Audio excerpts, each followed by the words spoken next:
nggak sih kalian dengar istilah kawasan Indo-Pasifik? Kawasan ini sekarang jadi pusat perhatian dunia loh. Terutama karena persaingan yang terjadi di antara dua negara besar, yakni Amerika Serikat dan Tiongkok. Nah, di episode kali ini, kelompok 3 bakalan ngejelasin ke teman-teman terkait bagaimana FOIP digunakan sebagai kendaraan geopolitik Amerika Serikat untuk meredam kebangkitan Cina, siapa saja aktor kuncinya, dan seperti apa dampaknya terhadap stabilitas kawasan Indo-Pasifik itu sendiri. Saksikan bareng-bareng ya! Indo-Pasifik adalah wilayah yang menghubungkan Samudra Hindia dan Samudra Pasifik. Wilayah ini jadi jalur utama perdagangan dunia. Bayangin aja 25% kekuatan Amerika dan 80% kekuatan Tiongkok lewat sini. Gak heran kalau Amerika dan Tiongkok sama-sama ini punya pengaruh besar di kawasan ini. Tiongkok lewat proyek besar Belt and Road Initiative-nya membangun banyak infrastruktur di negara-negara kawasan. Sementara itu, Amerika merasa perlu menyeimbangkan pengaruh Tiongkok supaya kawasan ini tetap terbuka, bebas, dan stabil. FOIP adalah singkatan dari Free and Open Indo-Pacific. Ini adalah strategi Amerika Serikat untuk menjaga kawasan Indo-Pasifik tetap bebas, terbuka, dan berdasarkan aturan internasional. FOIP pertama kali diperkenalkan oleh Jepang, lalu diadopsi dan diperkuat oleh Amerika terutama sejak masa pemerintahan Presiden Obama, Trump, hingga Biden. Lewat FOIP, Amerika ingin mencapai beberapa hal. Yang pertama, menjamin kebebasan navigasi di laut, terutama di jalur-jalur penting seperti Laut Cina Selatan dan Selat Malaka. Yang kedua, mendorong ekonomi yang terbuka dan adil sebagai lawan dari praktik ekonomi Tiongkok yang dianggap memaksa. Yang ketiga, mendukung pemerintahan yang demokratis dan transparan. Dan yang terakhir, memperkuat kerjasama dengan negara-negara kunci seperti Jepang, India, Australia, dan negara-negara ASEAN. Jadi setelah membahas apa itu FOIP, apa sih tujuan utama dari FOIP? FOIP punya beberapa tujuan utama. Yang pertama, menetapkan aturan, hukum, dan kebebasan navigasi supaya semua negara bisa lewat dan berdagang tanpa intimidasi. Yang kedua, meningkatkan kemakmuran ekonomi lewat konektivitas.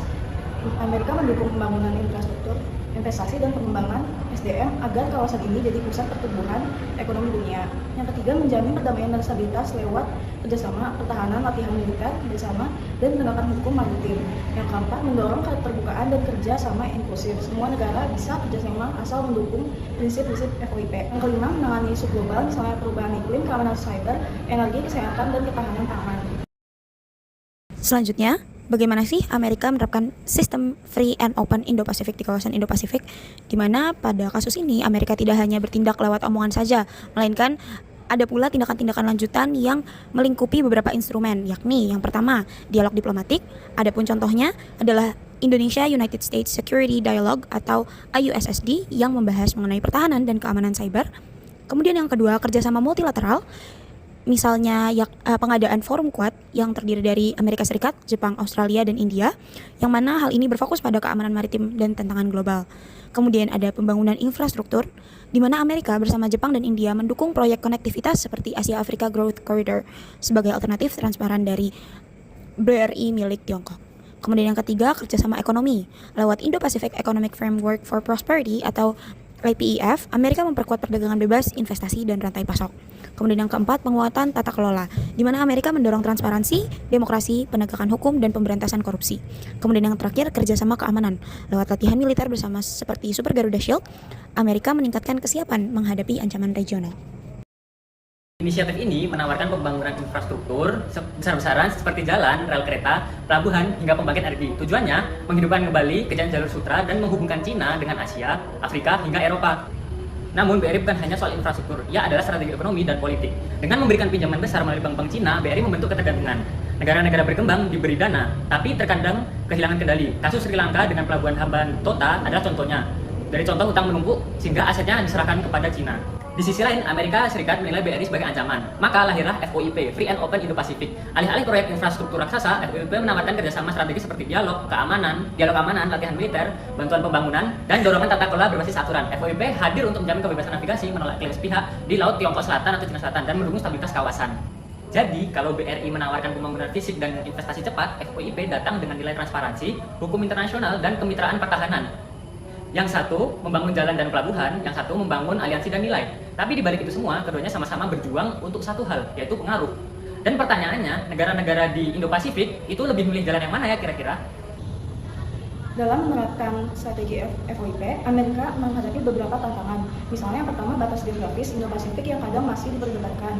Yang kedua, beragamnya kepentingan politik dan ekonomi negara. Yang keempat, ada yang menilai FOIP hanya alat Amerika untuk melawan Tiongkok, sehingga bisa menambah ketegangan. Tapi di samping adanya tantangan-tantangan tersebut, FOIP juga membuka peluang kerja sama inovasi teknologi dan penguatan kapasitas negara-negara kawasan. Nah, teman-teman, setelah kita bahas panjang lebar tentang FOIP dan bagaimana Amerika merespon pengaruh Tiongkok lewat strategi ini, kita bisa tarik beberapa kesimpulan penting. Strategi Free and Open Indo-Pacific atau FOIP ini dikembangkan Amerika Serikat untuk menjaga agar kawasan Indo-Pasifik tetap terbuka, stabil, dan bebas dari dominasi atau kekuatan besar, khususnya Tiongkok dengan inisiatif BRI-nya. Melalui kerjasama dengan negara-negara seperti Jepang, India, Australia, dan juga ASEAN, Amerika ingin mendorong tata kelola yang demokratis, transparan, serta menjamin kebebasan navigasi dan keamanan maritim. Semua ini dilakukan bukan hanya demi kepentingan nasional Amerika Serikat, tetapi juga untuk menjaga tatanan internasional yang berbasis aturan di kawasan strategis ini. Tapi, tentu saja strategi ini tidak lepas dari tantangan mulai dari rivalitas geopolitik, klaim teritorial Tiongkok, sampai minimnya respon bulat dari ASEAN. Maka, keberhasilan FOIP ini sangat bergantung pada bagaimana strategi ini diterima, didukung, dan dijalankan bersama oleh negara-negara kawasan. Jadi, apakah FOIP ini hanya strategi hegemoni Amerika atau justru jadi peluang kerjasama kawasan yang inklusif? Yuk tulis pendapat kalian di kolom komentar. Jangan lupa like dan subscribe untuk info menarik lainnya. Sampai jumpa di video selanjutnya.